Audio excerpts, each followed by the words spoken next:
Good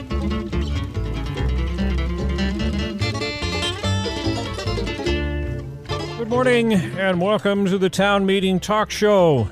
You'll forgive me if I keep the introduction somewhat minimal, as yesterday's dental work is impacting my face. Fortunately, we recorded the program, Kelsey and I, who I'll introduce you to here shortly, before this was done. So the show itself should be competent. The intro and conclusion, well, we'll just see. We're brought to you by Cordova Wireless Communications, providing your local talk show and also providing locally provided service in the mobile phones and the wireless data and keeping the money here in town. What we're covering today is an upcoming event called Native Leadership Institute Training. And I got to visit with Kelsey Ivanoff, who is the Communications and Indigenous Engagement Manager for Native Peoples Action. And the program is for Native leaders interested in running for public office. Advanced Native Political Leadership and Native Peoples Action are partnering to host their second Native Leadership Institute training at no cost to participants, April 1st through 6th in Anchorage. I was surprised by that part. You don't have to fly yourself. You don't have to pay for your hotel or your food or anything. They cover all of it. And it's a program for Alaska Native, Native American, and Native Hawaiian leaders who aspire to run for public office in the next 1 to 3 years in Alaska. The priority deadline for registering, though, is coming up on November 30th, so that's not far away, obviously. And you'll get all the details in today's town meeting here on KLAM. My conversation with Kelsey Ivanoff, brought to you by Cordova Wireless Communications on KLAM's Town Meeting.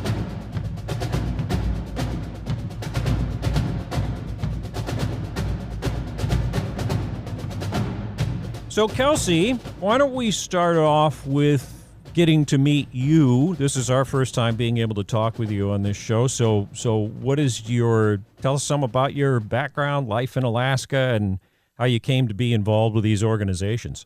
Hey, yeah. My name is Kelsey Ivanoff. My Inupiaq name is Kusunalik. My Yupik name is Abuzanuk. I am from Unalakleet, and that is where I currently reside with my daughter. I moved back about 6 years ago when she was born and been there ever since.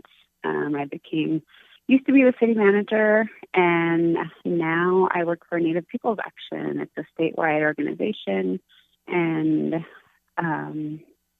loving life. Sounds like a good setup. So lifelong Alaskan then. Yes, and I work for NPA as their Communications and Indigenous Engagement Manager. So why don't we start maybe with, I guess we already started, but why don't we continue with these two organizations now that are involved in this training? The one that you mentioned that you're most closely allied with, Native Peoples Organization. What's the background on that, and what's it do? Yeah, Native Peoples Action. We're a nonpartisan organization dedicated to protecting our ways of life, strengthening Alaska Native voices. We're committed to restoring our inherent rights to hunt, fish, harvest, gather, trap, share, and have ceremony. Good. And then Advanced Native Political Leadership. What's that? Is it that part of your entity, or are they something different? No, they are a nationwide organization. They're the first and only Native-led organization. They work to build a complete ecosystem approach to building political power within Native communities. Good. And have are these relatively new organizations, or have they been around for a while? So NPA has been around since 2016. Advance, I am not completely sure. I think it was around the same time, 2015 or 2014, that they started. Okay, so relatively recent, but within the last decade or so, and but still fairly new. Yeah, and how would do you have any kind of a sense of how the purpose of, especially with your organization, Native Peoples Action, have you been able to make the kind of progress that you want, or is it proving to be challenging or an uphill battle? What do you think of the landscape? Yeah, I think within any Native organization that you're working for, with our history of, fighting for our rights, we're always swimming against the tide. And we've gone down different avenues in the past, and we're really trying to focus in on our core mission of protecting our ways of life. And since doing that, I think with our work a lot more directed and partnering with people like ANPL to get people in these positions and that can make decisions, lobby for us, I think really redirecting that focus has been a good move for NPA. Good. Well, let's talk about the training then. What maybe just some of the basic info of what this April event in Anchorage is intended to be about. Yeah, so it's Native Leadership Institute, and it's a training for running for office in Alaska. It'll be held from April 1st to the 6th in Anchorage at the Captain Cook Hotel. And this training is for Native leaders, Alaska Native, Native American, Native Hawaiian, who want to run for public office in the next 1 to 3 years in Alaska. Okay, and what's involved then? I mean, it looks like if you're going to be going for 6 days, 7 days, it's obviously there's going to be quite a bit. So what does the training entail? Yeah, it's a pretty intense training. There is a lot covered, but it's really good. They held it earlier this year and decided to hold it again next year because of the success with it. So the curriculum covers campaign strategy, liberation, decolonization, understanding sovereignty, and really finding why you want to run for office and making sure that your leadership is going to be aligned with your Indigenous values. Have you found, as this has evolved, that there's a hesitancy on the part of Native people to run for different offices? I actually think we are in a pretty good space right now where a lot of people from, the millennial generation, I guess, and the generations before us are really starting to step up and wanting to be in this position. So I think this is a really exciting time to have this training. It allows people who maybe have that hesitancy to give them that little bit of push that they need to go into that direction. Okay, and is this set up where just kind of anybody that is an appropriate participant can just turn up, or do people need to apply for a position? Does it have a limited space? So you do need to apply, and our priority deadline is November 30th, so coming up really fast. Yeah. But that's just a priority deadline.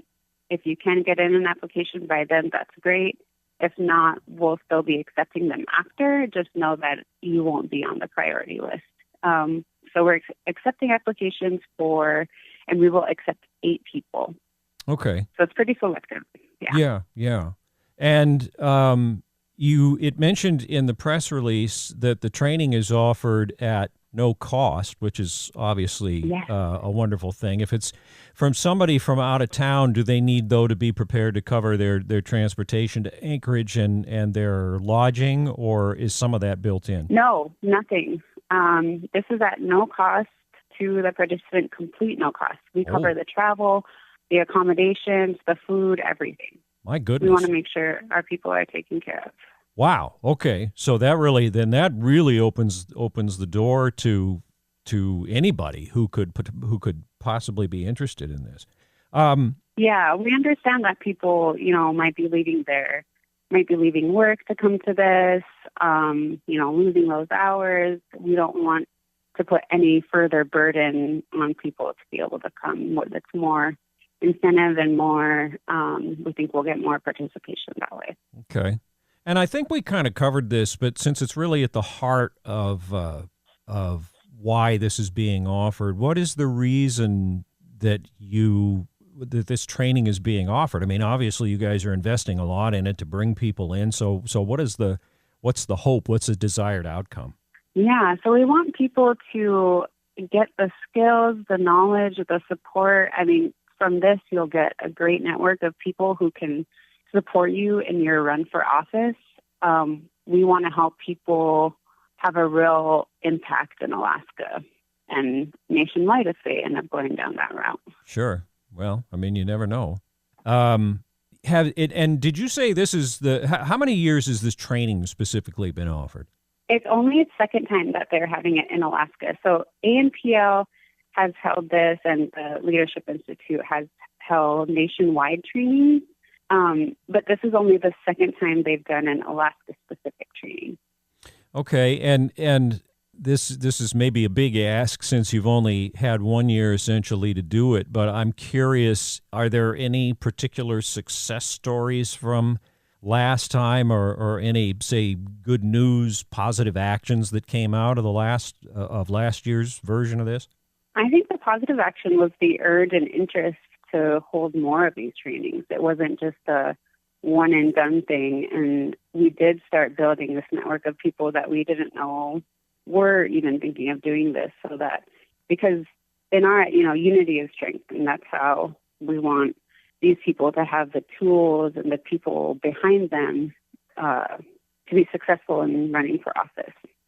Has the program, to your knowledge, drawn the awareness of any officials in Alaska? I mean, for example, I would think it would be something Mary Peltola might have heard about or noticed and maybe commented on. Or has any of that kind of happened, or are we still just too new?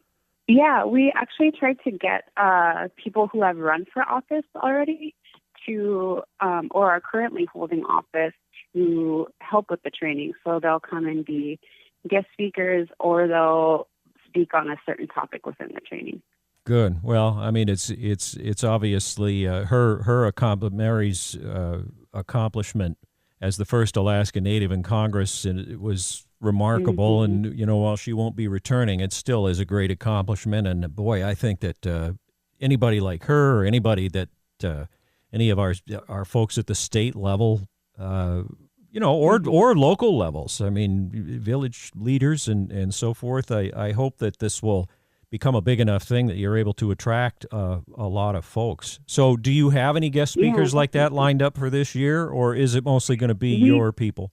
No, we don't have anyone lined up yet, but we do have our list of people that we're planning to reach out to. It won't just be people from our organization. We always have outside speakers. So yeah, there's no definite list yet, but... And it's a ways off still. I mean, we're talking about the first week of April, so... Yeah. Yeah. So anything else now that I mean, whether it's more from the heart or more from the agenda or whatever that you want to, that you'd like folks to know about this, why it's important, why it's a special thing to think about doing? Yeah, I think like what I was saying earlier, if this is, if you've been thinking about doing this and you've just been unsure on the fence if you want to, or if you just need that little bit of push, getting into this training will really give you that push and give you the support that you need to do this in the future if you want to. And one other thing, actually, I forgot to ask, is there an age range for participants? I mean, do you need to say be at least 18 or something like that? Yeah, you have to be, within able to run. Yeah. All right. So old enough to actually run for office. Okay. Yeah. Well, it sounds fascinating, and as far as if someone is intrigued by our visit and wants to learn more, what are the best ways for them to be able to do that? Yeah, so on our website, nativepeoplesaction.org, there is a link on our main menu to the NLI Training 2025, as well as on the Advanced Native Political Leadership website. Their website is advancednativepl.org, and there's a link on their page as well. And if anyone needs help or anything, can't find it, I'm also available. My email is kelsey@aknpa.org. Okay, and for those of you that are maybe hearing the delayed version of this on the YouTube channel, I'll try to get all of this in the description. And so those things should be easily clickable. Well, Kelsey, it's nice to make your acquaintance. This sounds like something that Alaska needs and should have, and I'm glad that there are some organizations that are willing to make the effort to make it happen. I certainly wish you all success, and if there's ever a reason for us to visit again, I hope you'll let me know. Yeah, definitely. Thank you so much, JR, for having us.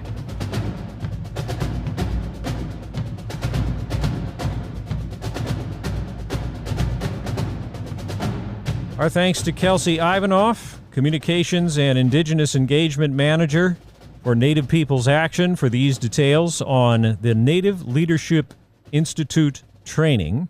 She gave some contact information in there, and for those of you maybe hearing this on our YouTube channel on the delay, I plan to have all that information in there as soon as I can get the show posted in the description. But in their press release, the address they gave was advancenativepl.org. Again, advancenativepl.org. So you can get details there. And our big thanks again to Cordova Wireless Communications, not only providing all those services they provide, but in addition to the services from Cordova Telecom Cooperative, bringing millions of outside dollars into Cordova that get to circulate through our town, and we don't have to fish for them or cut anything down or dig anything up or any of that. That's all because of us having our member-owned cooperative style, and Cordova Wireless is a sister business to that. So ends up being a good economic driver for us, and we appreciate that they make our show possible here on AM 1450. If you ever have an idea for a guest or you want to be a guest, just let me know. As you heard here, we keep it pretty casual. It's not an interrogation. Kind of like a podcast before podcasting was the thing. And we'll get in the rest of the programming to which you are typically entitled in a 10 a.m. hour. Thanks again for tuning in. We'll see you next time.